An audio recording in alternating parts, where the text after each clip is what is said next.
Since this worldwide epidemic of coronavirus took place, a number of people, especially young people, wrote me emails asking me to share the Buddhist thought about how to cultivate a proper attitude during such epidemics, or even otherwise when you encounter certain misfortunes. And today I'm happy to share this through this medium, some of the important Buddhist thoughts. And one of the most important Buddhist thoughts that I would like to express, which is befitting this situation, is that in Buddhism it says, always make your mind happy, always remain happy.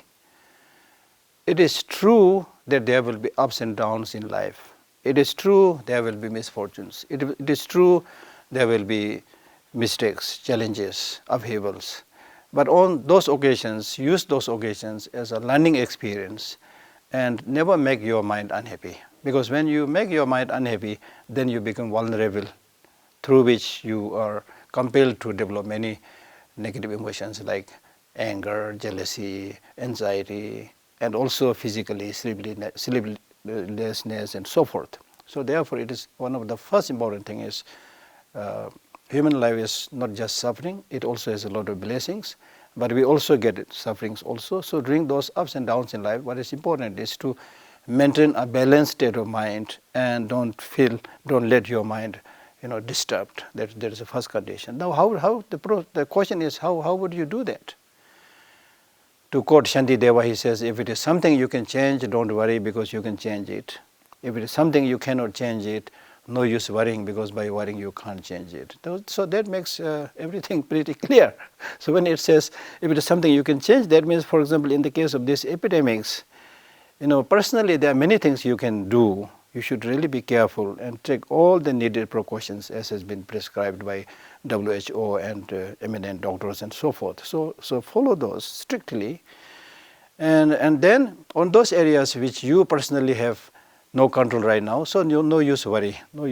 And instead, when you encounter such misfortunes or challenges, there are many things you can learn also. For example, during these epidemics, people are now saying in many countries in the world the climate has become better. And also people are now learning that it is unwise to make discrimination on the basis of religion, color, creed, nationality, and so forth. And this virus makes it very clear that this virus does not, infect only those, of a particular religion or particular nationality or particular, color, shape, things like that. It infects everybody. So this is important point that we need to learn. If you look at nature, I always say nature is unbiased, and we are unbiased. We are biased. Nature is unbiased, and because we are biased, we make all these discriminations, and because of which we have suffered much, and we are still suffering. So therefore, such kind of natural kind of epidemics or calamities tells us that we should learn to live in harmony and learn to live as real brothers and sisters. And during such epidemics also, what is also very important, what also makes very important is that one thing that is really, really needed is compassion and love. Imagine, those people who are suffering from these epidemics, if they are treated without love, without compassion, just give some injection or some medicines, I don't think it will be very effective. So therefore it is very, very important to, as much as possible, share love, affection, and look after the patients with that altruistic, loving attitude. That's, I think, very, very important. And another thing that we need to learn from these epidemics is that the so-called progress, which is basically material progress that we have been pursuing for so long time, is actually external material progress. And it is for the sake of that external material progress that we are all busy. We say that we are all busy, we keep on running, and we have completely neglected the internal tranquility of the mind, the resilience, the patience, the compassion, the love that must be developed, which we have ignored. And because of this, now during such situations when you are isolated, when you are quarantined, when you are asked to practice this log out then many people get depressed and they start thinking, what should I do? Now this epidemic is going to enter into my room and things like that. So therefore I think again, yes, it is true that you need to take care about this risk of these epidemics, but what is even more important is there is no reason to panic. Even based on my limited knowledge, this epidemic is another form of influenza, as far as I know. The only problem probably is right now there is no medication, but no need to panic, because number one, panic will only make you lose your sleep, lose your appetite, probably weaken your immunity, which will make you vulnerable for many other problems, many other diseases. So don't panic. And also, maintain the hope that once you do the needed precautions, practice the needed precautions, half of the problem is solved. Because with this epidemic, it is said that even those people who are infected, 80 to 90% people are recovered. So there's no need to panic that much, right? And then secondly, it's only a question of time. Now scientists and doctors all over the world are working to find the right medicine, to find the right injection. It's only a matter of time that the cure will also be found. So with this kind of, what I'm trying to say is really, when you face problems, difficulties and challenges in life, it's useless to shut your the capacity of thinking and then develop panic, anxiety and fear. What is important is you open up, realistically think about the reality, and you will find many good things. Maybe you will find many solutions for those things. So therefore, as I cited from Shantideva, that for those whenever you encounter situations, there are things you can change, there are things you cannot change, right? Those things that you can change it, which means there are things that you can do that, and there are things which you cannot do right now. So don't need to, no use to think about that, right? And then more importantly, like for those who believe in one or other particular religion, in our religious practices also, like for example in Buddhism, we have mindfulness practice, we have meditation practice, we have meditation on love and compassion, we have these practices of thinking about the reality of life. If you think about the reality of life, the life is termed as impermanent, transient, suffering nature and so forth. So on one or the other day we are susceptible to encounter such problems, right? And the best way to prevent such problems, or at least not to develop fear when you encounter such problems, is the solution is to come from the mind, not from the body. If your mind is attuned, if you develop positive mental outlook, then it is now scientifically found that many of the diseases will not come to those people who have positive mental attitude. So many of these diseases, these problems also come to people who are more mentally weak, right? So therefore what is important is to reaffirm our faith to the efficacies of the internal, developing the internal qualities like loving kindness, compassion and so forth. And during this period of kind of solitude, I would use the word solitude rather than isolation. Solitude, we are bound to kind of remain at least for a few weeks in our own home, and use this home as a wonderful opportunity to get together with your families who you normally are not able to spend much time because of your busy schedule or whatever be the reason. So you have wonderful time. And also in the past also, some of the when they encountered this kind of pandemics, some of the scientists they were able to make new discoveries during this period of solitude. So similarly in our case also we can make a commitment to improve your spiritual practice, to improve your love, to improve your compassion, or to improve any of your skills like art or music. So that way your mind will not be thinking unnecessarily about the destructiveness of this virus and so forth.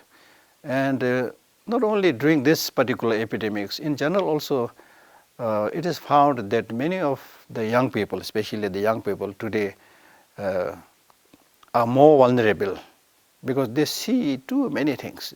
They get distracted to too many things. You open your mobile phone, you open your, television and things like that, and you see so many things, and you don't have the life's experience, the preparedness to, digest all these informations. And then because of this, anxiety, anger, jealousy, attachment, all this comes. So therefore, I would strongly suggest that you should not spend so much time just watching TV and other mediums which keeps on highlighting this coronavirus alone, which is, I think, not very helpful. You just get the right information from the right sources, and then rest. There's no need to see. For example, in my own case, I stopped watching television now more than 10 days or something, just to help myself find more time to do more constructive activities rather than spending time and counting all the bad things. Because if you keep on trying to see the bad things, you will always see the bad things. If you keep on seeing the good things, you will always see the good things. So let us see the good things, the constructive side, not just the destructive side. That this experience of this pandemic could also be used as an opportunity to transform misfortune into the path, which is a very important Buddhist practice. For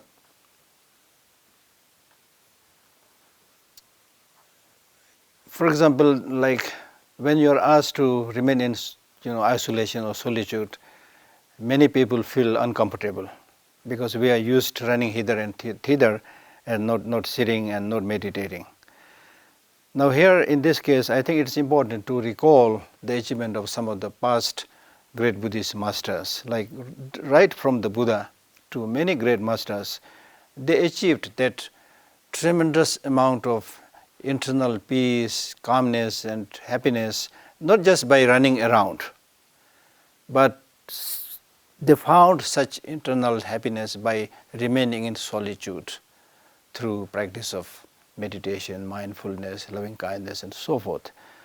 So therefore we should take those also as an example, that what is the real solution for any problems that we might face, not only these epidemics, but we might face in the future, is the solution has to be found from within, not so much from outside, right? Because once you have this internal mental kind of preparedness, having developed patience, resilience, compassion, love and so forth, then you will not develop many of these unnecessary fears and panics and so forth, right? Because once you see the reality of life itself is transient. It's impermanent, right? Aging, sickness, death, all this will come, not just through these pandemics, but they are bound to come. So that's why in Buddhism it is repeatedly said that in your regular life you should undertake those practices of facing those realities. Because if you face those realities of the possibilities of sickness, aging, death and so forth, you will accordingly prepare.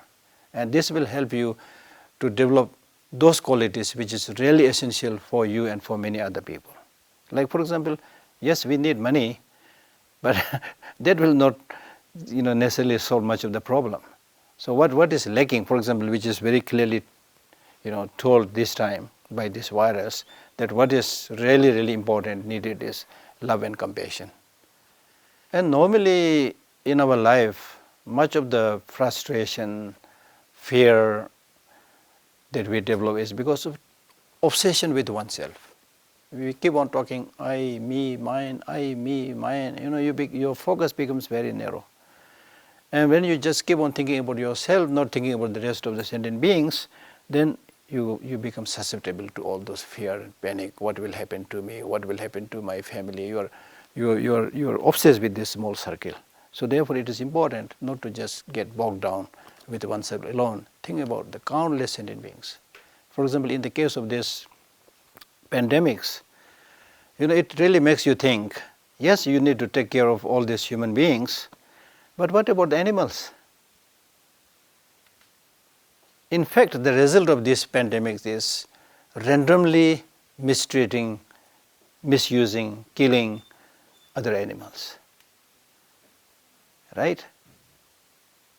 The only difference between these animals and human beings is these animals have no voice and we have a voice. So in the future also, even for the sake of well-being of human beings, if we are to flourish, if we are to enjoy that calm and peace and harmony, then we should treat the environment, the wild or domestic animals that lives with us. We should treat them with kindness and love, and this will really in the future reduce many of these unwanted pandemics and consequences. Because if you recall all those epidemics that we have experienced so far, they primarily come from animals. They come from animals not because the animals are looking around to inject these epidemics in us, but because of our mistreatment with these animals we suffered. So we must learn that we should think not only about human beings, but as is said in Buddhism, we should think about well-being of all sentient beings. Negative experiences like these pandemics are primarily the result of unhealthy human behavior. Whether this pandemic or this epidemic came from animals or came from biochemical manipulation, these are all doings of human beings. We cannot deny that. Whoever we are, this is our own doing. So that's why it is also, I think, extremely important that through such experience, we should make a kind of commitment that in the future I will not engage in destructive activities like anger, jealousy, killing, destruction, discrimination. These are the sources of the problems. So therefore, again, as I said right at the beginning, the solution for all these problems lie primarily in the mind of the people. And especially the leaders of the world should be compassionate, should be loving. I think because of lack of such genuine love and compassion from the lower level up to the highest level, because of lack of such basic human qualities, we are suffering. And we will suffer in the future if we don't pay attention and take right steps.